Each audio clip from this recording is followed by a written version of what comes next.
नमस्कार, मैं दक्षा सिंह। दक्षा क्लासेस के ऑनलाइन प्लेटफॉर्म पे आपका स्वागत है। तो आज हम फिर एक नए लेक्चर मान के चलते हैं, छोटे लेक्चर के साथ में आपके साथ हैं। तो आज की जो आपकी जानकारी है वो हम साझा कर रहे हैं चंद्रयान तृतीय पर।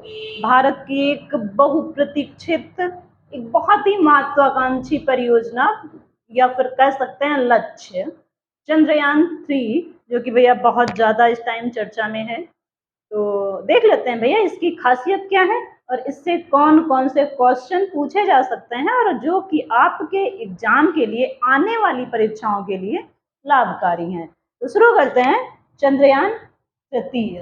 तो भैया जो चंद्रयान तृतीय है, ये चंद्रयान की श्रेणी में जो भेजे जा चुके हैं उस क्रमिक श्रेणी का तीसरा हिस्सा है। इससे पहले 2 जा चुके हैं और उसी जो दूसरा हमारा चंद्रयान सॉफ्ट लैंडिंग नहीं कर पाया था चंद्रमा पर और लगभग 1-1.5 किलोमीटर के अंतराल पर क्रैश हो गया था, तो उसी को दोबारा आगे मॉड्यूल करके भेजा गया है कि इस बार जो हमारा चंद्रयान जाए वो वहां पर सॉफ्ट लैंडिंग करे और साथ में वहां पर नई नई जानकारियां और भारत का वहां पर नई नई जानकारियां इकट्ठा करे और भारत का अंतरिक्ष में एक कदम और आगे बढ़ाए। तो शुरू करते हैं इस पूरे टॉपिक को, जो हमने लिखा हुआ है इस पूरे टॉपिक को समझते हुए चलना है, अपने क्वेश्चन को पूरी तरीके से क्लियर करते हुए चलना है, क्योंकि बेटा चूंकि ये हमारे लिए बहुत ही महत्वपूर्ण है, तो हमारे देशवासियों के लिए तो हो सकता है इससे एक से अधिक क्वेश्चन आपको मिल जाए। तो शुरू करते हैं चंद्रयान तृतीय। तो बेटा जो इस बार चंद्रयान गया है उसके महत्वपूर्ण तथ्य पहले हम देख लेते हैं। तो ये लॉन्च किया गया 14 जुलाई 2023 को 2:35 PM में, मतलब शाम को। उसके बाद जो जिस रॉकेट से बेटा ये लॉन्च किया गया है वो LVM है और वो 3rd M4 है। ठीक है, LVM 3rd M4। स्थल है बेटा सतीश धवन अंतरिक्ष केंद्र। एजेंसी है इसरो। जो पेलोड है उसका जो वेट है वो 3900 kg है। ठीक है, हमने बाकी का नहीं लिखा है क्योंकि हमें जरूरी नहीं लगा। और इसकी बेटा जो लागत आई है वो 615 करोड़ आई है। साथ में बेटा चंद्रमा पर ये लैंडिंग करेगा 45 से 90 डेज में। ठीक है, इस बीच में ये चंद्रमा पर लैंडिंग करेगा और भैया ये 10 चरणों में जाएगा। ठीक है, इसके जो चरण आपसे पूछे जाएंगे तो 10 जाएगा, सीधी सी बात होती है ना। जैसे ये पृथ्वी है आपकी और ये आपका चंद्रमा है, ये आपकी अर्थ है, ये मून है। तो यहाँ से जाएगा तो ये पहले तो पृथ्वी की कक्षा में चक्कर लगाएगा, फिर पृथ्वी की कक्षा से चक्कर लगाते लगाते लगाते ये तब इधर आएगा, इधर आएगा, फिर इधर आके ये चक्कर लगाना शुरू करेगा। इस हिसाब से, मतलब हम उल्टा चक्कर लगवा रहे हैं, तो इस हिसाब से चक्कर लगाते हुए ये यहाँ पर लैंड करेगा। ठीक है, और लैंड करेगा बेटा ये चंद्रमा के दक्षिणी ध्रुव पर, यहाँ पर लैंड करेगा। ठीक है, आगे बढ़ते हैं। तो बेटा ये 10 चरणों में लैंड करेगा। और हाँ, ये भैया चंद्रमा के दक्षिणी ध्रुव पर लैंड करेगा। इससे पहले जितने भी देश गए हैं वो सब के सब भैया चंद्रमा के उत्तरी ध्रुव पर गए हुए हैं, लेकिन आपका जो चंद्रयान है ये दक्षिणी ध्रुव पर जाएगा। और इस तरह अगर आपका ये प्लान जो है आगे तक भविष्य में जाएगा तो भारत चंद्रमा की सतह पर जाने वाला विश्व का चौथा देश बन जाएगा। बाकी 3 देश कौन है ये आप हमको कमेंट में बताएंगे, हम नहीं बता रहे हैं क्योंकि काफी आसान है। आगे बढ़ते बेटा। तो चंद्रयान तृतीय के बारे में हमने थोड़ा सा लिख रखा है, ये इसरो का लोगो है। थोड़ा हमको सही लगा कि चलो बना देते हैं आप लोगों की जानकारी के लिए। तो चंद्रयान 3 का जो लैंडर है उसके बेटा उसको 3 हिस्सों में बांटा गया है। तो इसमें पहले 4 थ्रॉटल इंजन रखे गए हैं, लेजर डॉपलर बेसोलीटर रखा गया है और साथ में सॉफ्ट लैंडिंग का सिस्टम रखा गया है जिससे कि ये हार्ड लैंडिंग ना ले और क्रैश ना हो। इसके अलावा बेटा जो आज तक भारत ने चंद्रयान भेजे हैं वो हमने बताया ये उसकी श्रेणी में तीसरा है। तो जो भैया पहला गया था वो 28/8/2008 को गया था, जो गया था PSLV XLC11 से गया था। मतलब ये गया था पोलर सैटेलाइट लॉन्च व्हीकल से जो चंद्रयान द्वितीय आपका गया है वो गया है 27/7/2019। आप देख सकते हैं 2008 से 2019 लगभग 11 साल का गैप हो गया था एक चंद्रयान से दूसरे चंद्रयान को जाने में। ठीक है, काफी टाइम हो गया था, जो कि गया था बेटा GSLV से, मतलब और जो आपका तीसरा गया है वो गया है बेटा 14 साल, मतलब अभी जो गया है 14/7/2023 को वो गया है LVM-3M4 से। ठीक है, तो अभी तो हाल फिलहाल हम रिपीट स्पीड में बता रहे हैं आपको, थोड़ा सा देखते हुए चलिएगा। आगे आते हैं बेटा।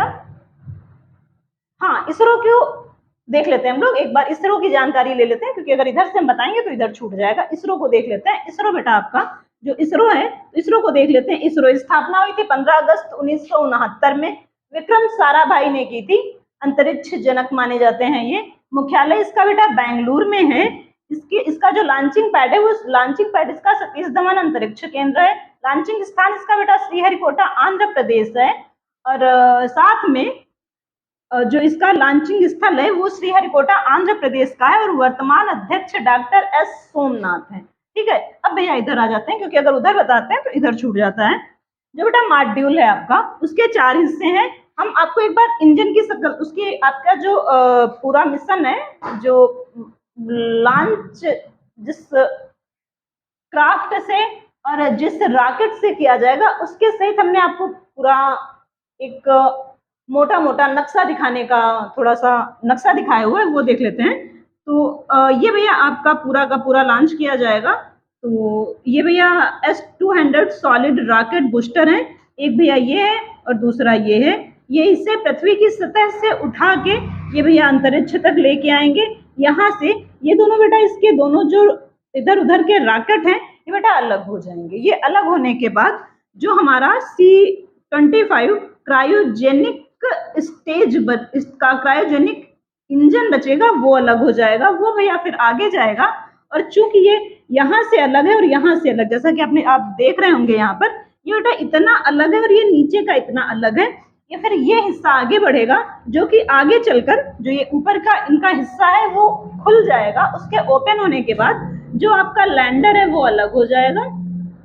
लैंडर और रोवर जो है आपका वो अलग, मतलब लैंडर और रोवर जो है बाहर आ जाएगा। उसके बाद फिर जैसे ये आगे बढ़ेगा तो इसका जो पिछला हिस्सा है वो अलग हो जाएगा, मतलब कहें अगर तो ये हिस्सा अलग हो जाएगा, इतना हिस्सा बचेगा। फिर उसके बाद बेटा ये हिस्सा अलग हो जाएगा, तब ये मात्र इतना हिस्सा बचेगा। इतना तो हमने पहले ही अलग कर लिया, मात्र ये रोवर और लैंडर बचेगा। तो ये रोवर और लैंडर जो बचेगा यही भैया चंद्रमा की सतह पर लैंड करेगा। रोवर जो है बेटा इस बार आपका, उसका नाम भैया प्रज्ञान है। हमने कहीं पर लिख रखा होगा, हाँ कहीं पर तो लिखा होगा, ऐसा हो नहीं सकता। हाँ, जो आपका रोवर है उसका नाम प्रज्ञान है, और इसको सॉफ्ट लैंड कराने का ठेका भैया इस बार लैंडर ने ले रखा है। ठीक है, आगे आपको बता देते हैं। जो प्रज्ञान है बेटा ये 6 पहियों वाला एक रोबोट है, नाम इसका बेटा प्रज्ञान है, और ये चंद्रमा की सतह का घूम घूम के अध्ययन करेगा। ठीक है, एक जगह खड़े होकर नहीं करेगा, नहीं तुम लोगों से पढ़ने को बता दिया गया तो बैठे पढ़ रहे ना भैया, ऐसा कुछ नहीं है।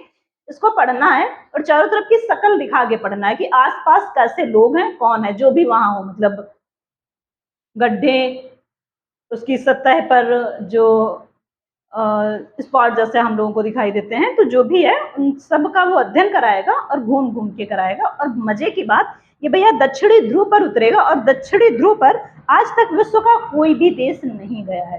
तो अगर आपसे ये पूछे कि जो आपका चंद्रयान तृतीय है ये दक्षिणी ध्रुव पर जाने वाला विश्व का, मतलब दक्षिणी ध्रुव पर जाने वाला भारत विश्व का कौन सा देश है, तो भैया प्रथम है। और वैसे अगर पूछे तो भैया चौथा है, बाकी 3 की डिटेल आप देंगे, पहले ही बता चुके हैं। इसके अलावा थोड़ा देख लेते हैं बेटा, जो इंजन है वो C-20 क्रायोजेनिक इंजन है। इसके अलावा बेटा इसका जो उद्देश्य है वो चांद पर सुरक्षित व नरम लैंडिंग करने का सबसे पहला इसका उद्देश्य है कि चंद्रमा पर कैसे एक सॉफ्ट लैंडिंग की जाए। इसके अलावा बेटा रोवर के घूमने की क्षमता को पहचानना है कि जो हमने ये रोवर बोले तो एक क्या बोलते हैं भैया इसको, रोबोट, हाँ, जो रोबोट हमने भेजा है ये क्या वहां पर सुरक्षित मूव करने में सक्षम है, मतलब चारों तरफ ये आराम से चला जाए। इसके अलावा बेटा वैज्ञानिक अवलोकन का प्रदर्शन। सीधी सी बात है, जब हम किसी चीज में सक्सेस होते हैं तो हमारी क्षमताओं का, देखिए अगर आप विश्व स्तर पर हैं तो पूरा विश्व देखता है, अगर आप अपने क्षेत्र के स्तर पर हैं आपको क्षेत्र देखता है, और अगर आप अपने ग्रामीण या शहर के स्तर पर हैं तो आपको शहर देखता है या ग्राम देखता है। तो भारत अपनी अंतरिक्ष क्षमताओं को विश्व में प्रदर्शन भी करेगा, मतलब देखिए भैया हम इतना आगे आ चुके हैं, ठीक है। तो जो बेटा इसके अलावा जो लैंडर है वो हम फिर आपको डिफाइन करें, हो सकता है ये बहुत ज्यादा पूछा जाए। मेन तो लैंडर और इसका रोवर ही है, क्योंकि चंद्रमा पर सर भैया लैंडर और रोवर ही जाएगा। ये जितने भी साथ में इनके बराती गए ना, ये सब वहीं से वापस आ जाएंगे, ये सिर्फ इनको छोड़ने जा रहे हैं। चलो भैया तुम जाओ, हम यहीं से वापस हो रहे हैं, ठीक है। तो ये लोग सिर्फ वहां तक जाएंगे, उसके आगे नहीं जाएंगे। दूसरा जो ये एलवीएम है, लॉन्च व्हीकल जो है आपका मॉड्यूल, जो लॉन्च व्हीकल मॉड्यूल है, ये बेटा ये M4, ये भैया बस इस क्रायोजेनिक इंजन को पृथ्वी के अंतरिक्ष से बाहर कर देगा, ठीक है, उसके आगे ये नहीं जाएगा। इसके अलावा भैया बाकी पेलोड वगैरह की पूरी क्षमता अगर पूछेगा तो 3900 किलो है। इसके अलावा भैया अगर क्वेश्चन पूछे तो पूछ सकता है कि जो बहुत सारे क्वेश्चन पूछ सकता है, तो एक बार देख लेते हैं मोटे मोटे कौन कौन से हो सकते हैं। तो सबसे पहले लॉन्चिंग डेट पूछ लेगा, तो 14 जुलाई 2023 और समय भी है। इसके अलावा जो रॉकेट है वो कौन सा है, तो LVM-13 M4 है। इसके अलावा भैया ये थोड़ा सा कम पूछेगा, लागत पूछ सकता है, 615 करोड़ है इसकी। चंद्रमा पर लैंडिंग ये कितने दिन के भीतर करेगा, तो 45 से 90 दिन के भीतर करेगा और 10 चरणों में करेगा, ठीक है। इसके अलावा बेटा जो लैंडर है उसमें कितने इंजन लगे हैं, तो 4 थ्रॉटल इंजन लगे हुए हैं। इसके अलावा भैया जो इसकी टेक्नोलॉजी कैसी है, तो लेजर डॉपलर बेसेलीमीटर इसकी टेक्नोलॉजी है।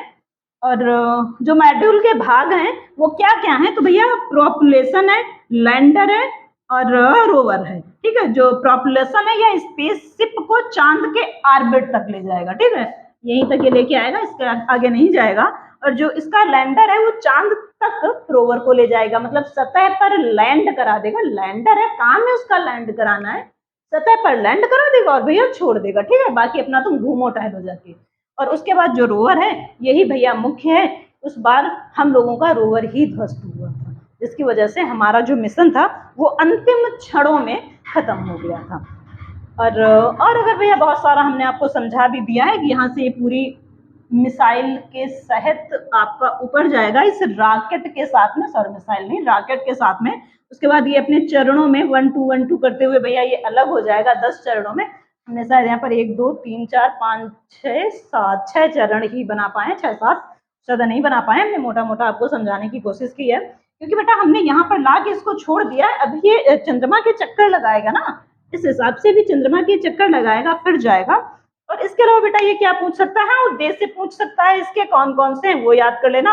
और साथ में जो इसका रॉकेट का इंजन है वो कौन है, तो C-20 क्रायोजेनिक इंजन है। और हमने 4 चीजें आपकी छोड़ दी है, एक तो भारत का स्थान, इसके बाद भारत का स्थान कौन सा होगा, GSLV को हमने छोड़ दिया, और LVM और PSLV हमने बता दिया, क्योंकि GSLV भैया जब लॉन्च हुआ था उसके बाद से बहुत पूछा गया था। हम बता दें, मेरा कुछ नहीं जाता है, लेकिन तुम्हें हमें कमेंट करके बताना है कि भारत का चंद्रयान तृतीय सक्सेस होने के बाद विश्व में कौन सा स्थान होगा, और जो GSLV है इसका फुल फॉर्म क्या है। 2 ही चीजें तो हमने छोड़ी है, बाकी तो यार हमने सब बता ही दिया है। तो ये 2 चीजें बता देना। और बाकी जो बच्चे क्लास में आ रहे हैं बहुत अच्छे से कान खोल के सुन ले, हमें कोई बहाना नहीं सुनना है। सबसे पहले तो अपना मैटर याद करके आए। जो लोग बहाने बता देते हो ना कि मैम आज फलाना काम था, आज ढिमाका काम था, आज फला के यहाँ गए थे, तो ये बिल्कुल नहीं बहाना चलेगा। देखिए नौकरी करोगे तो मेरे लिए नहीं करोगे, अपने खुद के लिए करोगे। और उस पर ये जो ड्रामा है ये भी हमको मत दिखाओ भैया, अपने लिए जब नौकरी करोगे तो अपने ड्रामे भी अपने पास रखो, तो बहुत अच्छी चीज है। अगर चाहते हो कि तुमको यूपीपी में एक पोस्ट मिल जाए तो मेहनत बहुत अच्छी करो, और जो मेहनत कर रहे हो उस पर तो नहीं मिलनी है, क्योंकि हम आपको क्लास में इतना टाइम देने के बावजूद भैया बहुत ज्यादा टाइम आपको पढ़ाते भी हैं।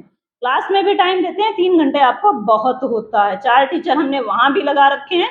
और उसके बाद हम कोशिश करते हैं कि जो आपके मोटे मोटे ऐसे सब्जेक्ट हैं जो हम क्लास में टाइम लें, तो क्योंकि अगर हम इसको क्लास में पढ़ा रहे होते तो घंटों तो हमको ये लिखने और बनाने में लग गया, तो हमको देर होती ना, तुम्हारा टाइम वेस्ट होता। तो हमने उस पर भी मेहनत की, चलो ठीक है हम 1.5-2 घंटे एक्स्ट्रा तुम्हें दे देंगे।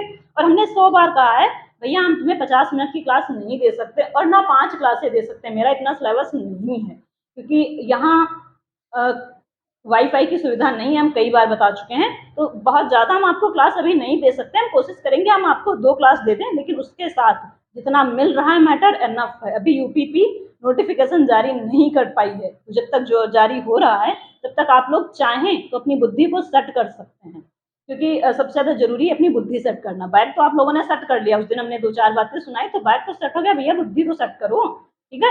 और भैया और एक चीज बताएं, अगर कोई टीचर आपको 3, साढ़े 3, 4 घंटे दे रहा है और उतने घंटे आप खुद अपने पर खर्च कर दें, तो आपका सिलेक्शन कोई नहीं रोक सकता। और एक चीज बताएं, जिनके घर में बहुत ज्यादा काम है, भैया थोड़ा सा काम को मैनेज करो। ऐसा आज तक कोई आज का परिवार नहीं है जो ये चाहता हो कि मेरा बच्चा मेरे काम की वजह से सक्सेस ना हो। हर एक पेरेंट्स और हर एक व्यक्ति चाहता है कि काम हम कर लेंगे, पहले ही तुम अपनी पढ़ाई कर दो। तो ये बहाने तो हमको बताओ मत कि मेरे घर में काम है, ये बेकार के बहाने हैं। बहाने भी बताया करो तो कम से कम जायज बताया करो, सामने वाला उन पर भरोसा कर सके। तो मिलते हैं आपको नेक्स्ट क्लास में, नेक्स्ट डे। तो आज के लिए इतना ही। और हाँ, चैनल को सब्सक्राइब कराना है, सब्सक्राइबर भी बढ़वाने, लोगों को शेयर भी करना है, ठीक है। और साथ में आपकी जो क्लास है वो चली रही है। तो आज के लिए इतना ही, नमस्कार।